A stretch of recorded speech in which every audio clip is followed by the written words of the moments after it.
the schedule. We will start a new textbook today, and then next week Monday will be the intern exam. So today myself and Hugh and Matthew have a presentation and discussion. Question on schedule? Yes. Yeah, you can bring laptop. We cannot connect to internet. Connect to internet. Yes. But no, only restriction is no discussion to anybody else.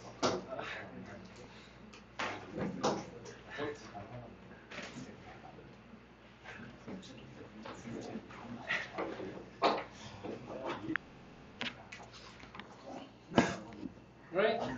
Let's go on to here. Right. So this is chapter 2 of this book. Right? So this is the naval architecture for non-naval architecture. So we move on to shipbuilding from ocean engineering. So this is a title of chapters on the book, textbook 1. And we will cover the general arrangement, chapter 2 today. So general arrangement is arrangement, or you can say layout of inside the ship, similar to this building. Or you may stay in a dormitory in this KAIST campus, so you may imagine the layout of your dormitory room and also whole floor of your dormitory. That is we call the arrangement. Very similar to a building, a shipbuilding. That's why they are saying shipbuilding. So layout they call this a general arrangement. So basic principle. So where to locate? This room is a rather big size, medium size classroom, and then staircase is inclined, right? Inclined, and the size is some medium size. So how the designer, the architect, when they design this building, decide where to locate? Near the stairway, near the elevator. So he decided, and how many? Right? This is a arrangement problem. But there are conflict. Example is engine of the ship is a big, and usually they use a diesel engine, big size diesel engine. So this is creating very high level noise, and also temperature is high, and sometimes many times it gives you vibration coming from the engine, diesel engine. So for a small power yacht means not sailing yacht. A sailing only yacht means there is no engine. It says power yacht means there is an engine inside, in addition to the sailing. Right? So sail and engine together. That's better, because if sometimes you go out to the big ocean, there is no wind, then you cannot move, right? So at that kind of situation, you can use engine for the emergency case. Small power yachts, a small size, so the engine location, because engine is not small, and also it creates problems, noise and vibration, and then it conflicts with the positioning of cabin accommodation, because yacht usually is for fun, leisure, right? Not for business. So that the cabin accommodation is most important. Right? Relax, quiet, comfortable accommodation is most high priority for that yacht. and then engine is just beside, then it is not so good. But engine requires some space because it is small, right? Very similar to your car, your passenger car. Location of engine and a seat, passenger driver seat, and designers should locate, right? And then no two designers will come up with the same answer. This is a very general, something you can think about fashion design, or house designer, right? Or smartphone designer, or simple design, or chair design. Every person has his own preference, right? Own style, own philosophy. So answer is different, similar to shipbuilding. So designers in general, they need experience and creative work, or conflict, and also philosophy. Good. This is arrangement drawing. Right. So there are three key drawings for a ship.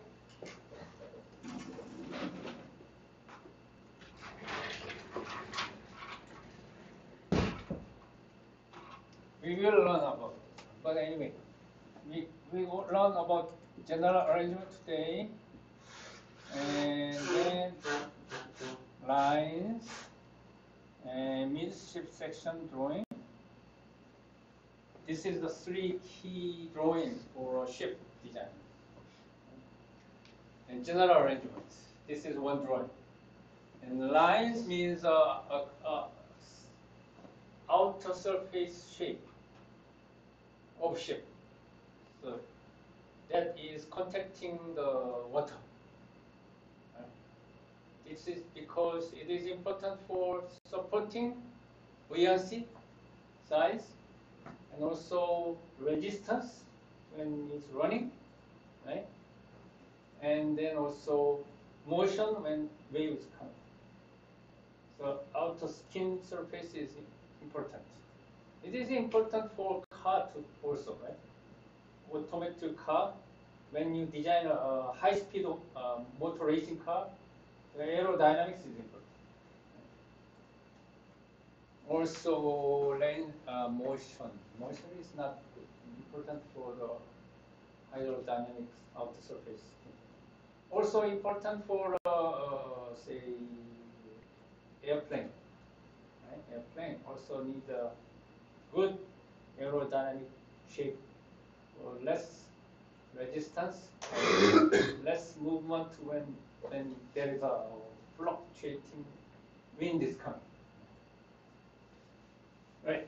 So this is a general arrangement, and midship section. Midship section is for the structural design. So this is a hydrodynamic,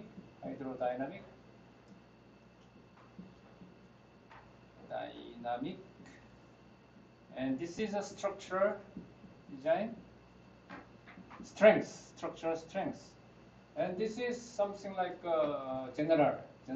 That's why they say general. So it can be economy and also capacity, and then convenience all together inside here. General arrangement. Where to locate this room, where to locate the staircase, where to locate the elevator, where to locate the boiler room, where to locate the dining room, restaurant, right? Or bathroom too. Bathroom is also important. Toilet location. Right? How many? That kind of thing is related with this one. But this is outer skin, so it is very important for hydrodynamics. And this is a midship section road. For me, if I'm a ship, or if you think about this one as a ship, then the midship section is cutting into the middle body, and then see the sectional shape of this middle body. We call this a midship section drawing.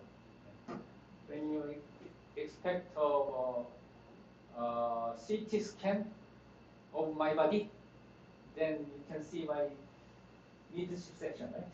In the medical imaging. very similar. But because ship is rather slender, we call it slender, long enough, right? So that bending is most weakest point. That's why midsection structural point of view, midsection is most important point. So these are key three drawings. And one of them is general arrangement of 3,300 TU container ship. Did I explain about TU? TU? What is TU? Transfer unit. Similar but not. Exact meaning. I did not explain to you, right? Size of container box.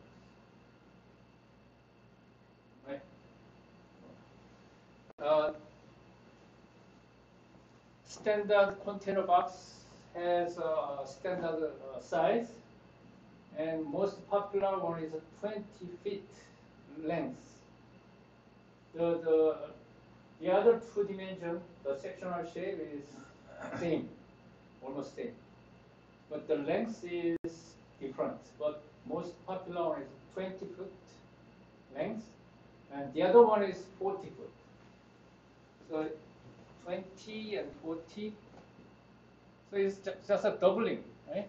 If the cross section is same, only length is twice. Right? And TU, it means 20 foot equivalent unit. So how many TUs, how many 20 foot containers can be carried by this container ship? Right? So 40 length container can be 2 TU. Right? 2 TU. If you are a little bit conscious about this kind of thing, you remember how the cargoes inside the airplane is moving. Can you remember this? You carry your carriage box, your box, luggage, one or two, right, per person, and then how can they loading onto the airplane? Can somebody answer this? No observation? They also use container inside the airplane. You fly. Next time you have a chance, then you observe this. And that container is very different. Smaller, and then shape is not box.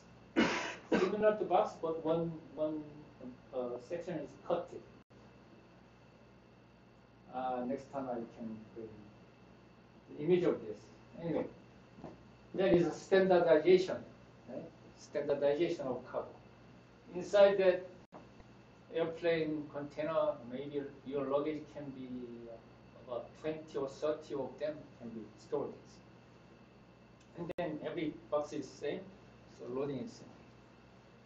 So it is a kind of standardization of a cargo handling. Right. Cargo handling.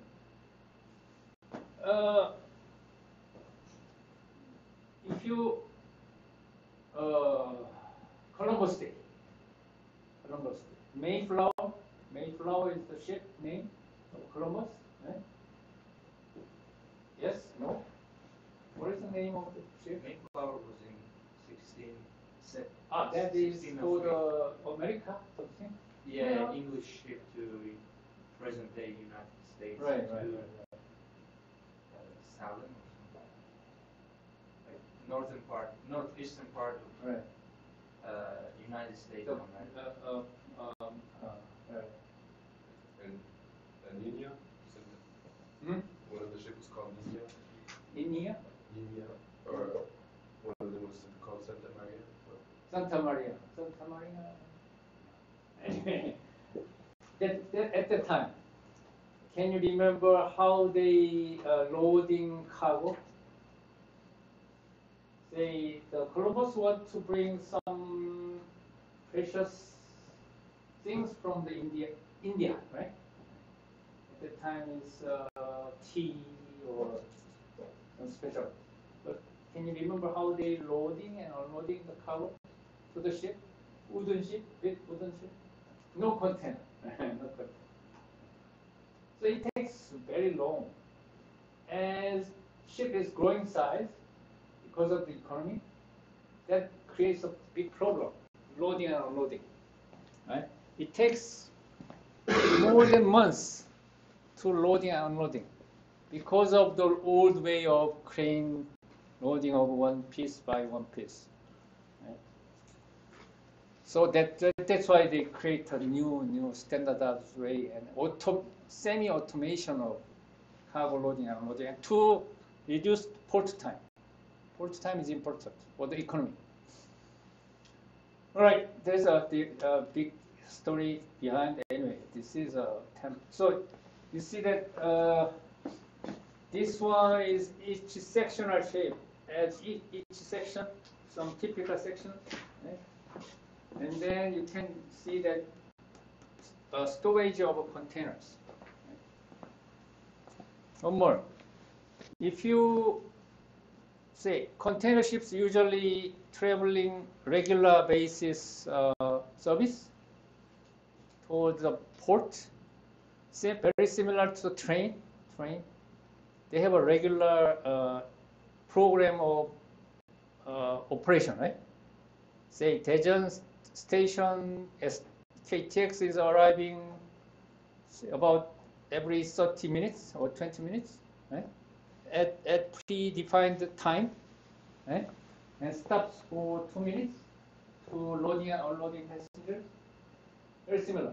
The container ships going to the Europe from Japan, they visit Busan, Shanghai, Singapore, Middle East, and then Italy, Amsterdam, sometimes. Anyway, regular interval visits. And then, if you, the ship visit Singapore, and there is some of the containers should be unloaded, and some new containers are loaded. There is a regular service, same as train or airplane. No, airplane usually 2 ports, right? Train goes several ports. But for the train is very good to them. Every passenger knows how to work out and work in. Right? For the container, the crane should do. Somebody else should take out and take on. But if you think that some container which should be unloaded at Singapore is located here, then how can you unload this one? The other one above them should be take out first. And then deep inside that one is the only one that should be unloaded. We call this is storage planning. Very complicated work. Right? Because we know that which container, how many containers will be loaded and unloaded at the Singapore. But every port there is a plan, right? So you should have a good optimal way of storing, locating containers so that to minimize loading and unloading time and work. Yes. But the weight of the container is also important. Right. So Balancing. maybe they have to place them in a way that it's equilibrium. Right. Yes. He's saying heavy containers are located only in the front part, and light containers in the back part. Then ship is thin. We call it trimming. Okay. So it's not good. So even space, right? And also balance between right and left also important. Right? And another one is stability. Stability means heavy down is good, better for stability. Because usually container ships are higher in stacking, more cargo, right? So it can be less stable because the center of gravity is going up. Right? So heavy containers can be most important thing is empty containers. Many times, empty containers should be transported because there is an imbalance. Say, China produce most of the cargos, and factories are there, so they are producing something and export to United States, Europe, and then return back containers very small to the China. They import raw material, manufacturing, and export. Right? So that returning back containers should be, many of them are empty containers. Going out from the China is loaded containers. So that balance, the weight balance, should be some meaning. Good question. All right, that's enough for today. We will see more on.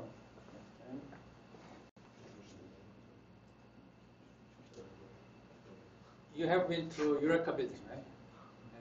And in the middle center of the first floor, there is a ship. Actually, there is another ship, but you may not notice this. There is another ship is standing in this way. This is a normal position. It is coming from STX. STX, a shipbuilding company in Korea. 2,900 TU. And model, this is a model. The scale is 30, only 30 larger. So it's a full size. So you can imagine that this one is about 8 meters long. This is for real model test. We asked the model test people to allow me to give me to this, because they have for let's say every month they tested about 2 ships. Then for a year, 100 ships, models. Right? So it is too many for them. So give to me only one or 2 for the test. Right, this size. Container ship, but only outside. Principles. So primary function. What is the primary function of the ship? It depends on the ship. Navy ship, primary function is fighting. Right? Fishing boat, primary function is catching fish. Right? And then firefighting ship. Container ship. Container ship is cargo ship. Cargo ship, very similar to truck or bus, passenger car, sports car,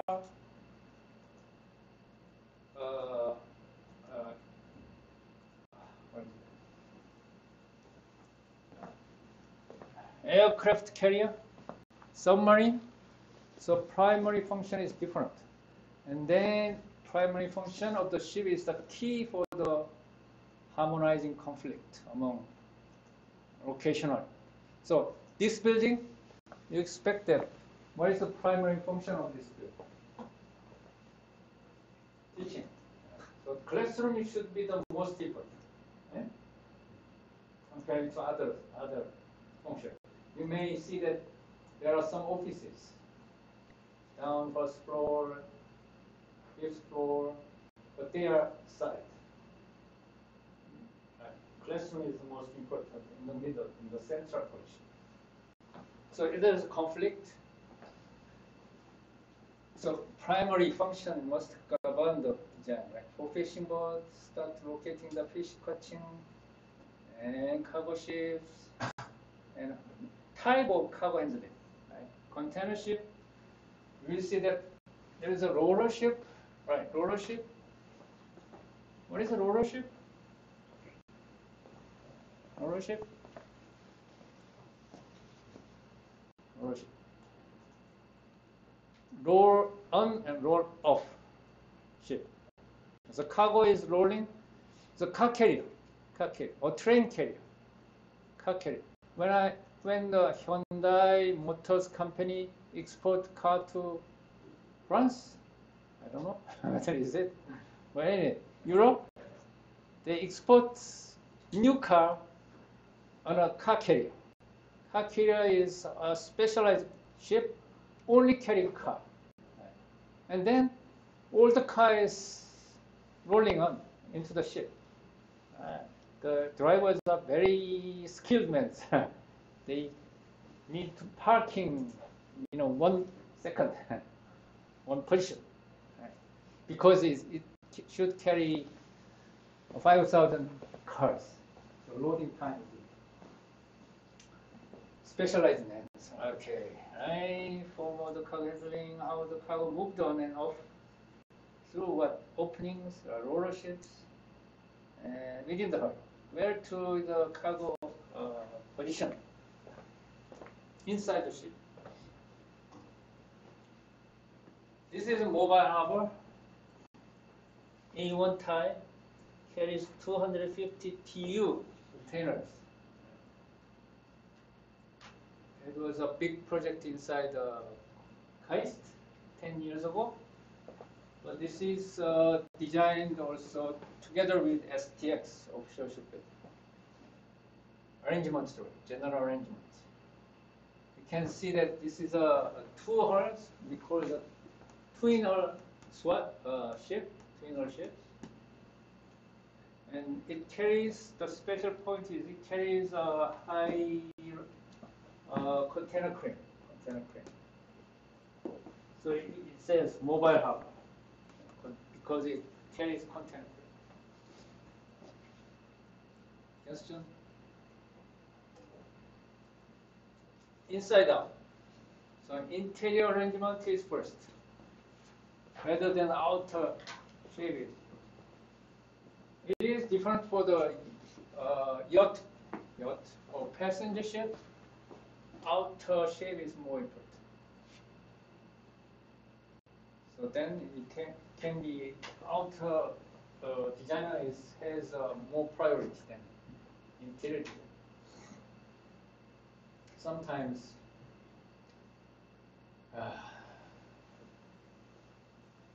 inside the shipbuilding company there is a design office, and there are for the lines drawing department, for the structural design department, general arrangement department, about say more than 50 engineers are there to develop these drawings.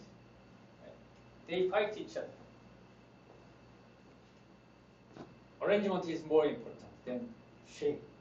No, hydrodynamic speed is more important than location. No, structural strength, otherwise it can break. There is conflict. So which one has a priority? It's a conflict. Okay, and then component in service. You should consider what can be the in service means it is in the ship, or in the ocean, rough ocean. So what happens if the bad weather or rain falling? It's not so important for the big ships, but it is important for the yacht and also small passenger ships. And then rolling is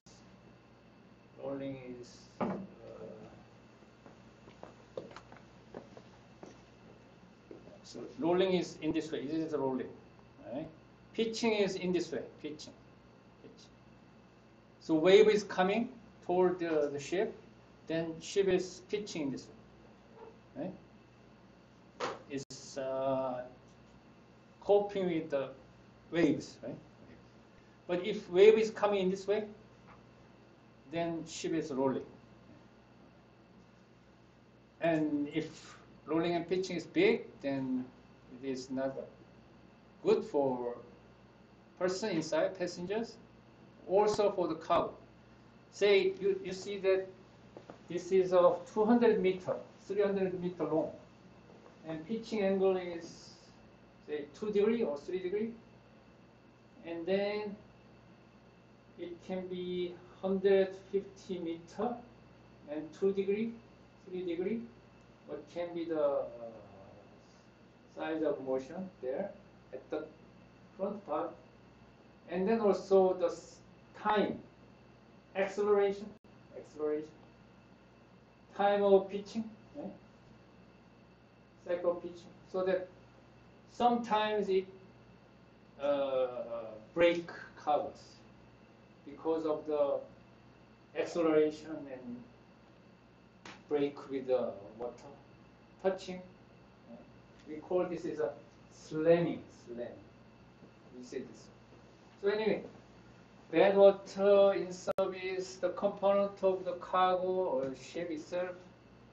So, alright, this one. So, for the Navy submarine designers, not nowadays, but still maybe. So first test case of submergence, say this submarine is designed for operating depths up to 300 meters. Right? I designed this. But the operator may be not sure whether this is okay up to 300 meters. So in old days, the designer should be on board for the test trip to the design depths together. Right? If something happens, you should take care of this thing.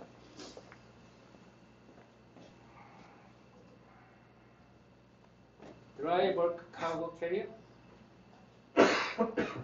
Bulk cargo. When you go to your grocery or shopping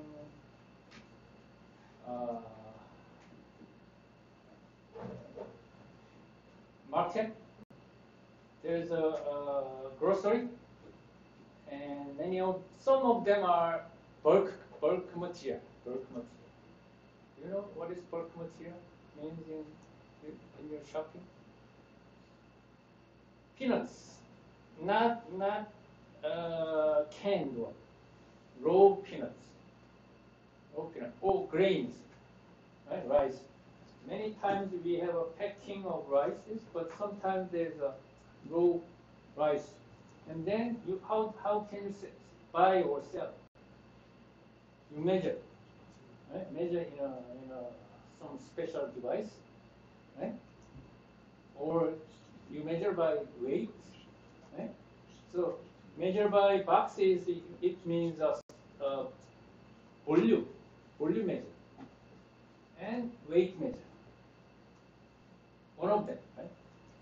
Volume, so we call it bulk material.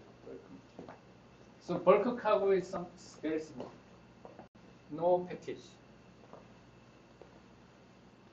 What kind of one is bulk cargo? Can you name this cargo type? Bulk cargo?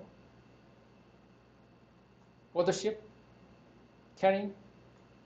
What kind of bulk cargo they can carry? Example?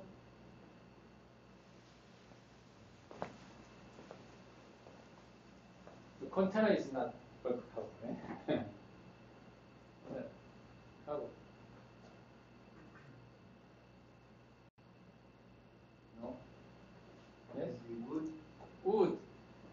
Wood is a little bit special. There is a special log carrier.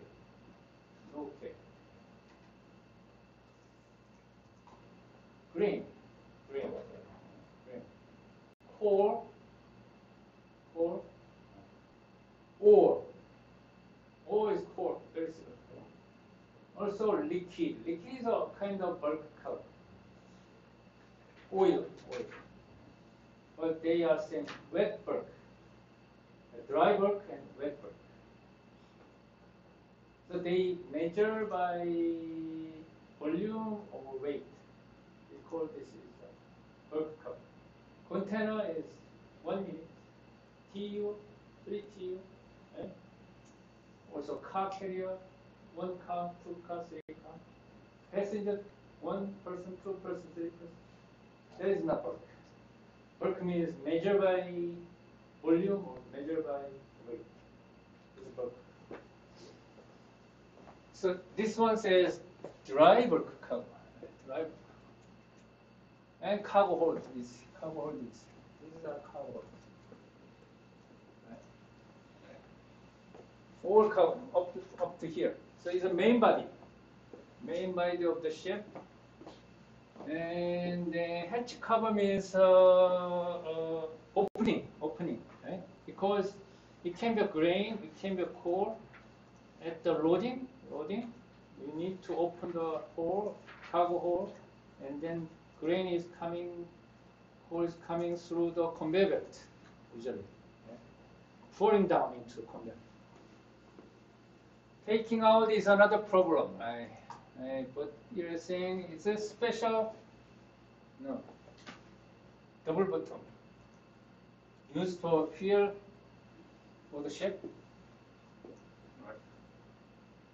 And steering room. This is steering for the rudder, and this is the engine. Machinery space engine is here. And 4-5 is accommodation and navigation. So pilot, the captain is located in 4. Right. This is a picture of dry bulk cargo. So this is the opening. So they open by sliding this into 2 parts in this way, so that there is a space there, and then opening there, then shooting, and conveyor belt is going. Clashing items. Clashing means conflicting items. So noisy item from the cabin. Cabin is accommodation.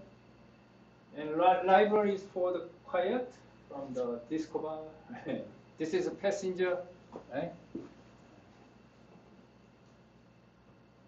Cruise ship is very important. Cruise ship. Cruise ship is something like a hotel, luxury hotel, right? Major structural item into the layout. And pillar in the middle of the passageway. Right? Have you been to the cruise ship? Have you seen the cruise ship in a pillow? Yes. But there is a theater or big restaurant, right? Music hall, swimming pool, right? For the dance floor, something. Right? But they want to have a big theater, open space. Pillar is not good, right? Same as here. Right? We don't have pillar in the middle, right? Because you want to see everybody at once, right? But for the structural designs, this is not good. They want to have a pillar here in the center. That is more stable for structural designers. Right? Less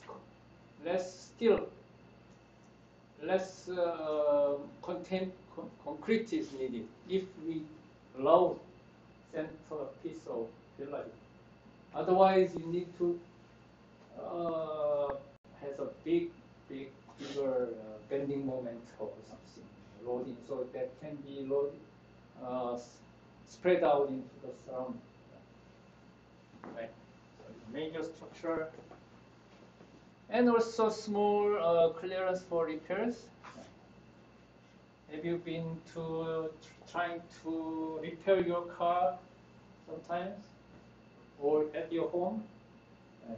You need but at home space is good, but in a engine room of the car is very compact. It's not good to have a driver wrench. So you need a space. Seriously. Ooh, too many times. Tanker, oil tanker. So there is no hatching, only there is a pipe. So this is different. Self-unloading collier is a collier means co-carrier. But this unloading is special device.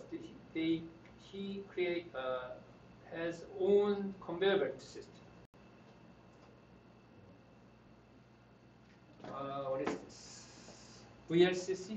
VLCC means very large crude oil carrier. Dead weight is 0.3 million ton. 0.3 million ton. Yeah, 0.3 million ton. Big one. Length is more than 300. Very large crude oil carrier. Arctic shuttle tanker designed by Samsung Heavy. So it is for, where is it? Russia, somewhere? Murmansk, Marandi.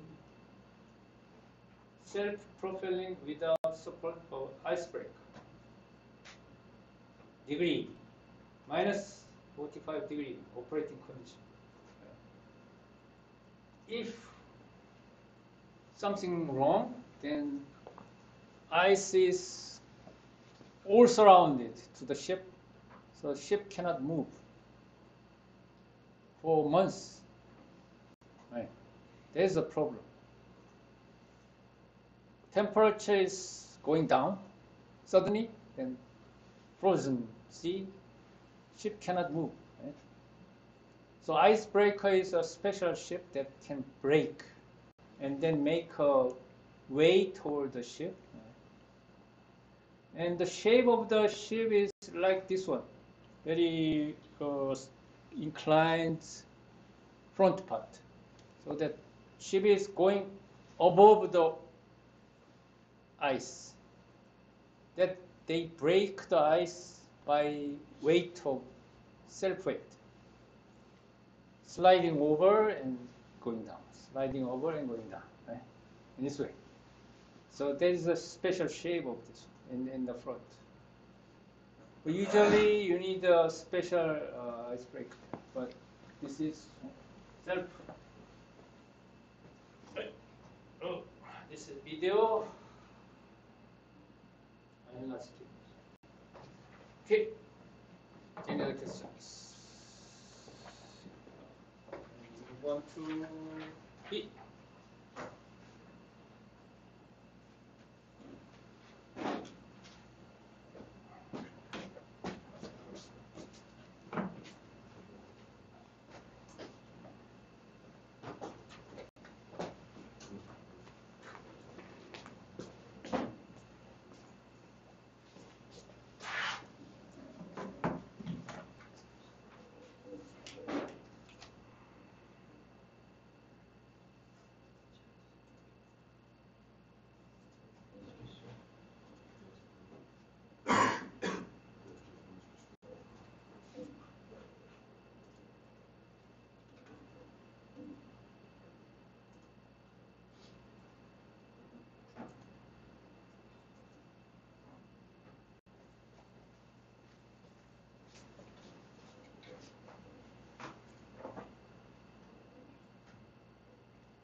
Hello everyone. Today I'm about general arrangement, and my name is Hui Zhi.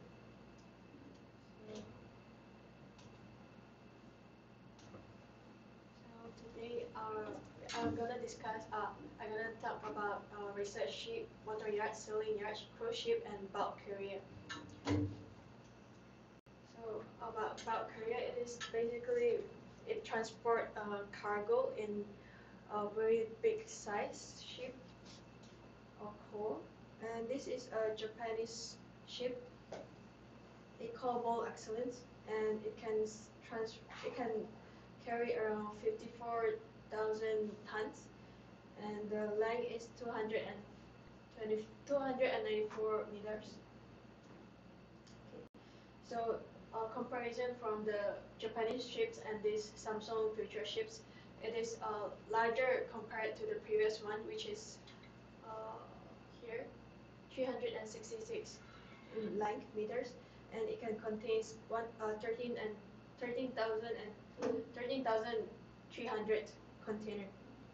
So it also have a double skin fuel tank, which prevent the leakage of the fuel towards the outside to prevent the pollution. And here is the video about how Good grammar and spelling are important, but if you want to write essays that inspire, messages that forge This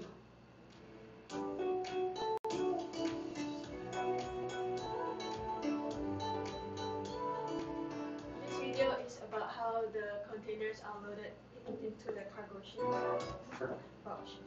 It's possible that most things around you right now came from a container ship. The food you ate, the phone or computer you're looking at. We have anything from apples to frozen meat to explosive or toxic gases on the ship.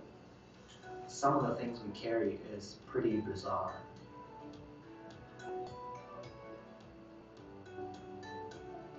But everything actually begins in the office with a team of people we call central planners. They draw a cargo plan for the whole supply chain. Then it's sent to our chief mate to adjust as required. The containers are loaded by a forks crane. Some say they were used by the Empire.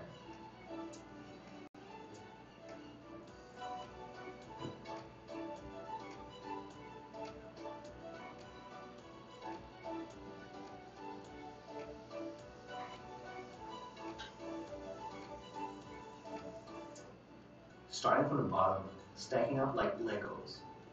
These cargo holds can be as deep as 40 times 40 meters.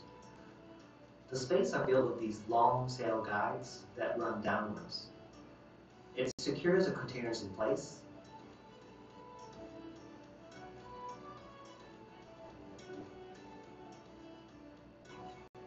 And this is what an empty container hold looks like.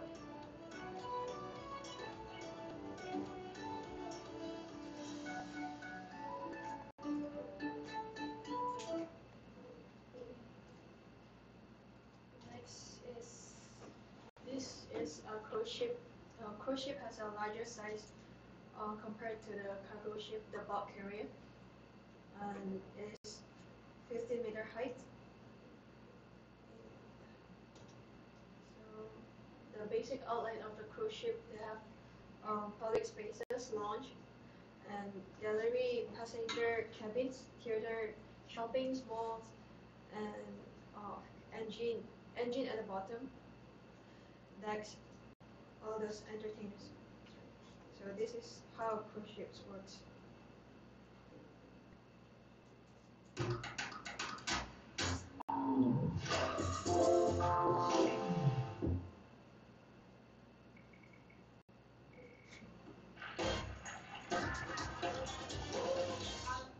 This is the Symphony of the Seas, an 1,188 feet long, 8,880 person, 18 deck, 7 neighborhood beast of a cruise ship that makes the Titanic look like a kayak. It cost $1.4 billion, but cruise ships only last about 25 years. 25 years of constant cleaning and maintenance, plus an enormous amount of food, fuel, fees, and employees. but tickets can cost just $60 or $70 a day, cheaper than most retirement homes and a bit more fun. So making profit, and quite a bit of it, means optimizing everything, from a ship's flag to its precise schedule. Like airlines, the business of cruising is one of low margins at extreme scale. Cruise lines are experts at finding clever ways to save money. Norwegian Cruises would even sail 1,100 miles into the middle of nowhere to avoid fines. They run a very tight ship.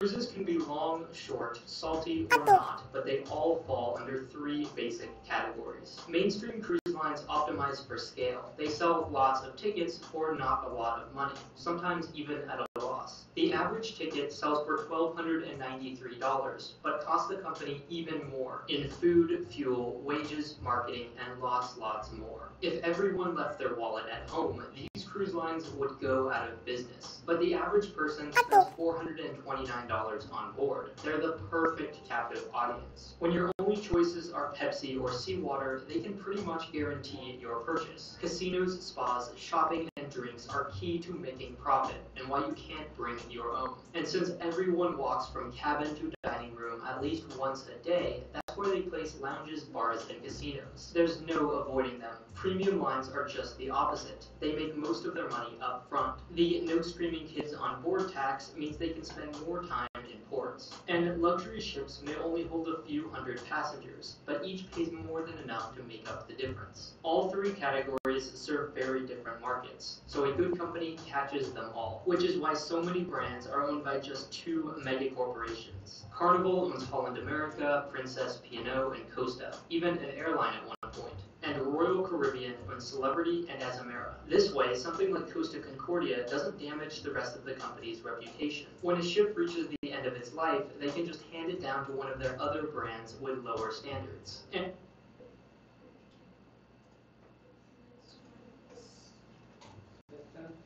Do you know the prices The prices for a cruise they ship? talk about is for what? Is for one week or one?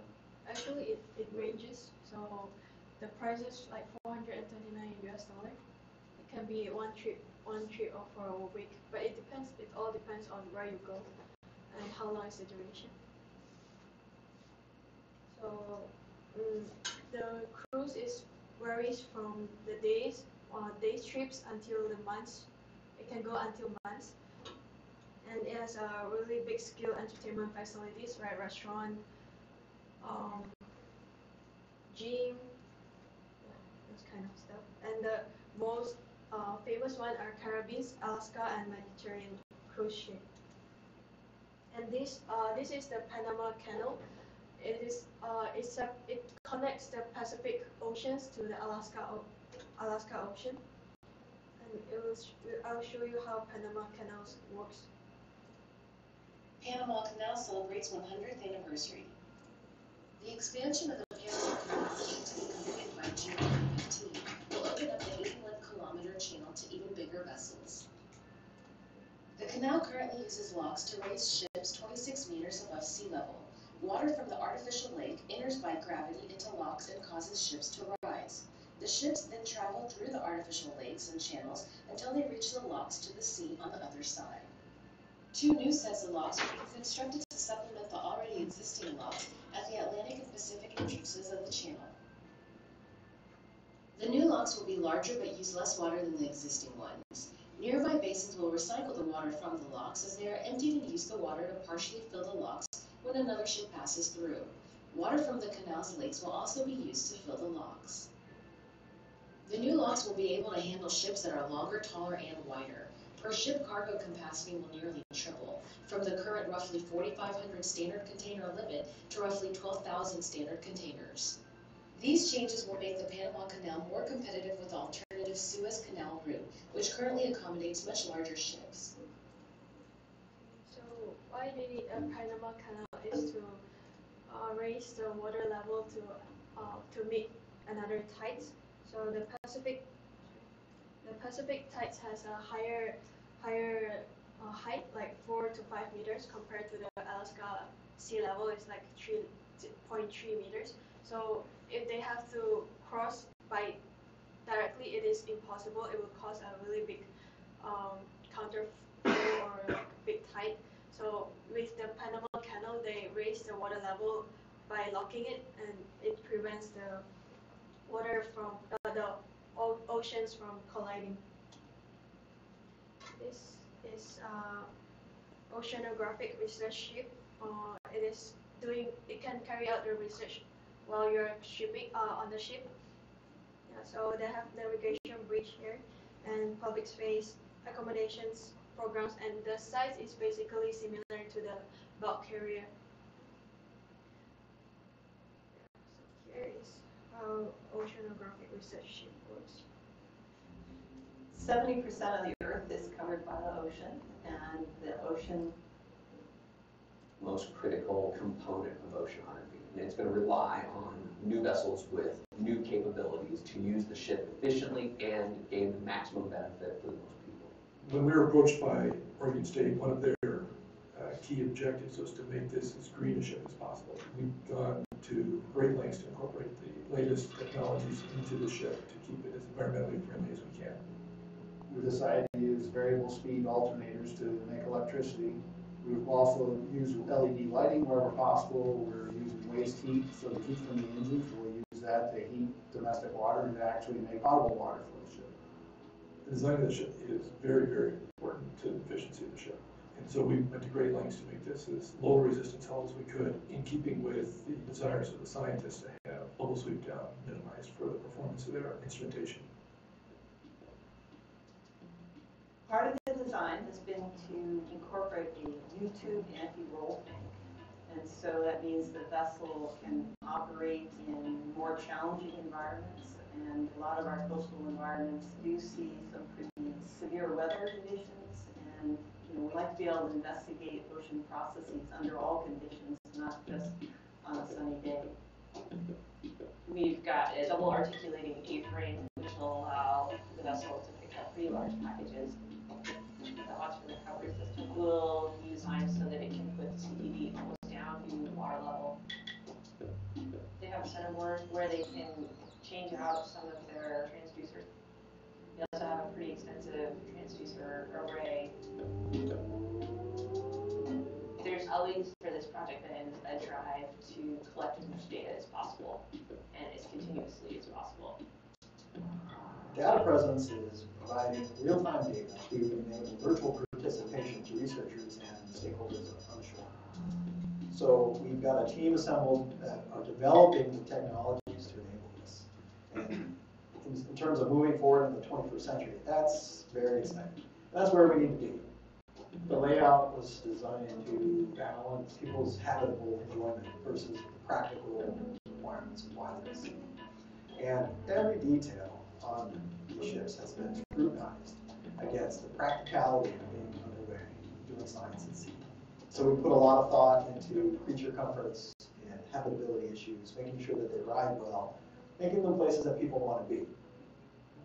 I really am passionate about what it is to be on a research vessel. It's a really special opportunity for a scientist.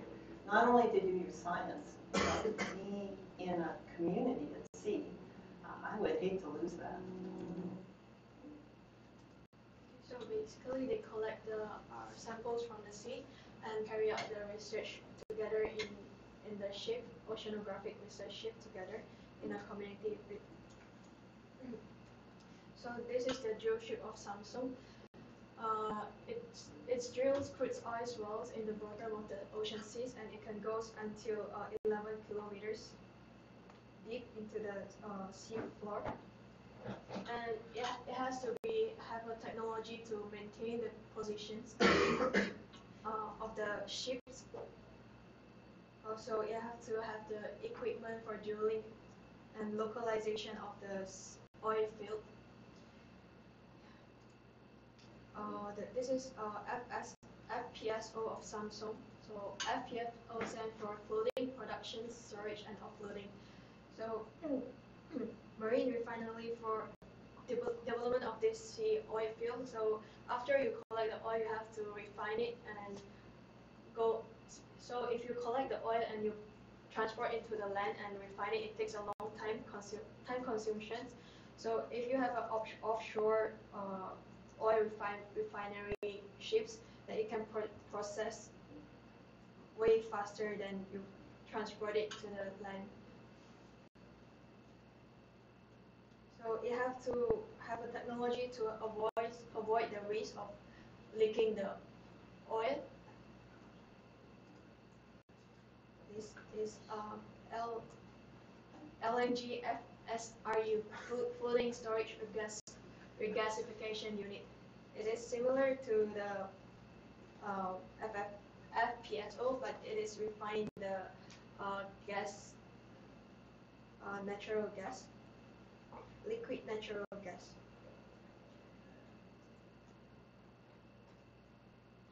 Lastly, I will talk about yacht. There are two kinds of yacht. It's sailing yacht and motor yacht. Sailing yacht is more luxury compared to the motor yacht, but motor yacht can travel much faster, while sailing yacht can travel a bit further. I'll show you a bit about sailing yacht and motor yacht.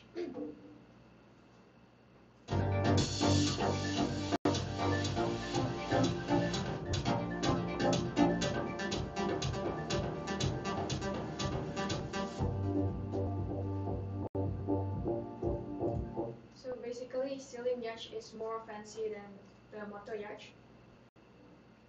It is well designed and have a more luxury interior and wider space. But motor yacht is more for commercialized leisuremen and entertainment. So that's all for my presentation. Do you have any questions? No? Thank you.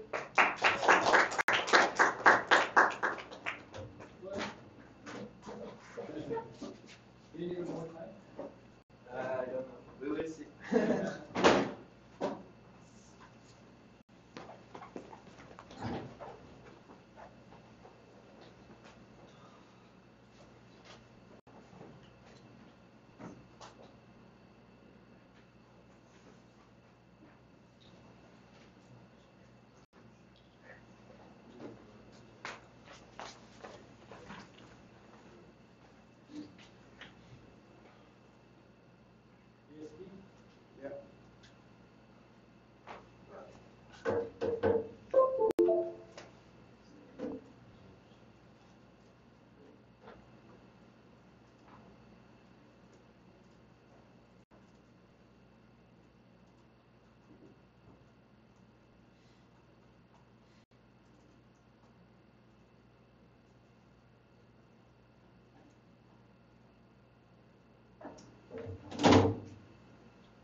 Okay, let's go.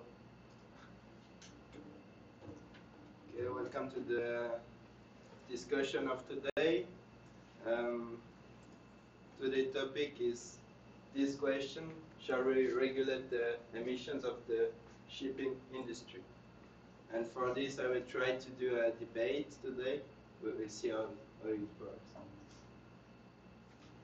So first, maybe as an introduction. Look around. Nearly everything you see is from a country other than your own. It arrived wherever you are by ship. This invisible industry, this backbone of the modern economy, not only carries 90% of world trade, but also produces CO2 emissions nearly equal to that of the 5th largest emitting country. The vessels are international, as are the goods being carried. So it seems right that the emissions they produce are considered international as well, right? The international ownership of these emissions means that they are the property of all and the property of no one, and are not covered by the Paris Agreement because they are not national emissions and can therefore not be captured by national reduction targets. Shipping emissions have grown unchecked and are expected to increase dramatically by 2050 despite gains in fuel efficiency. Okay.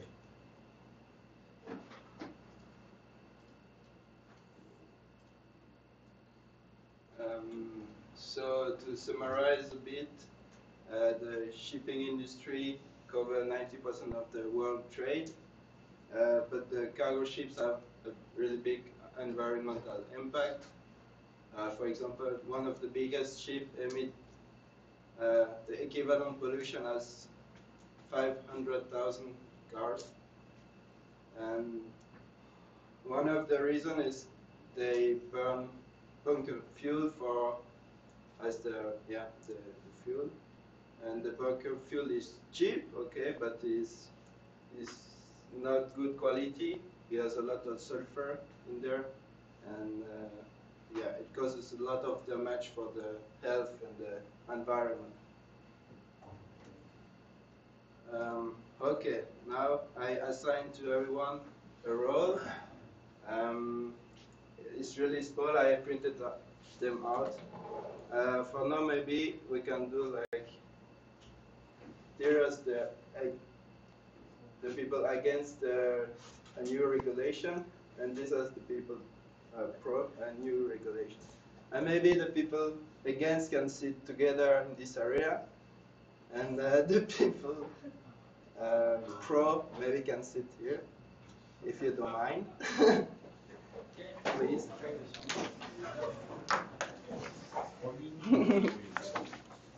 I print the roles here.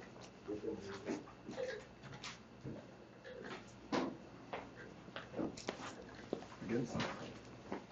Yeah, against and pro, like this.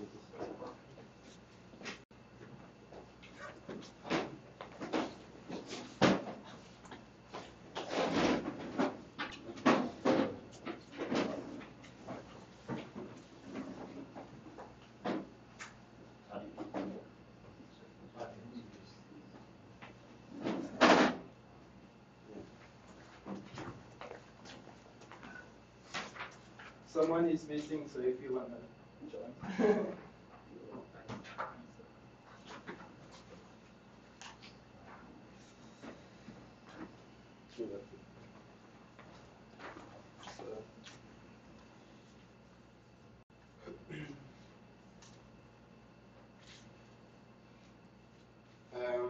Is it clear for everyone?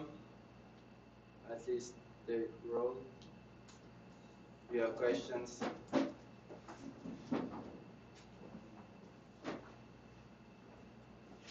Okay, maybe some rules before we begin. It should be a debate, so you have to interact with each other. You don't need to ask permission for speaking.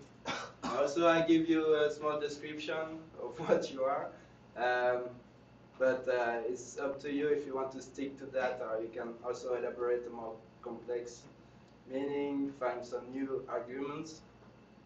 And yeah, please, the first time you speak, just say quickly who you are so that it's clear for everyone. Yeah. So maybe maybe Sun 1. Hello? Okay.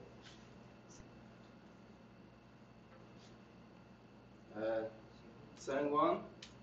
Yeah, maybe can you tell me why you're pro new regulation of the cargo shipping?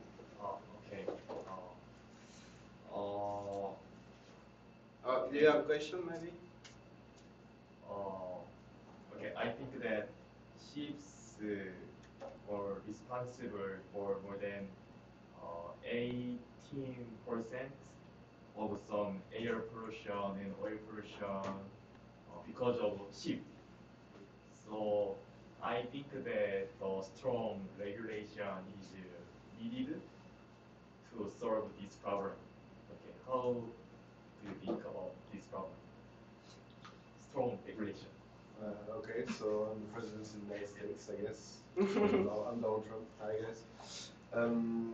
Yeah, I think there's pollution, but I don't think global warming is real. So, but let's talk about what you said. You said find an alternative. What alternative do you suggest then? Because I don't see any for now.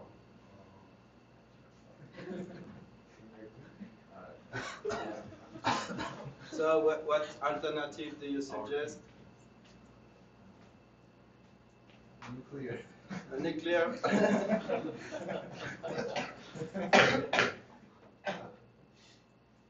And why nuclear? I don't know. I think we need more time. Because actually currently there are no visible technologies. But we're trying to work on that. Okay. So maybe in the future? Yeah. Or maybe a new regulation will accelerate the research and yeah. Come on. But in my opinion, as a member of Think for Acting Group, so I think nuclear have a lot of risk compared to just fuel. As we all know, like Korea actually also banned nuclear in their regulation. Ban? They stopped nuclear power plant. Yes. Yeah. So I think that is not a good alternative for current situation. Good point. So actually, you guys are pro regulation, against regulation. No, I think still like even if there are no like current feasible technologies, it doesn't mean there shouldn't be any regulations. Like there are regulations in automotive industry, right? So why shouldn't there be similar regulations for ship industry? It doesn't mean you have to stop right away this fossil fuel based propulsion method. It just means that you have to propose the solutions, policies, in order to accelerate the solutions. So right now we've had regulations in automotive industry. I don't know when did it start, this movement? And now you see we're having more and more electric vehicles. So maybe in the near future, if not in 2 years, 3 years, maybe in 10 years, 20 years, like similar situation will be in the ship industry, and in 20 years maybe we'll see more and more electric yeah, let's say electric ships, yeah. So being against regulation doesn't make sense, I guess. Well, what do you think? Why are you against them?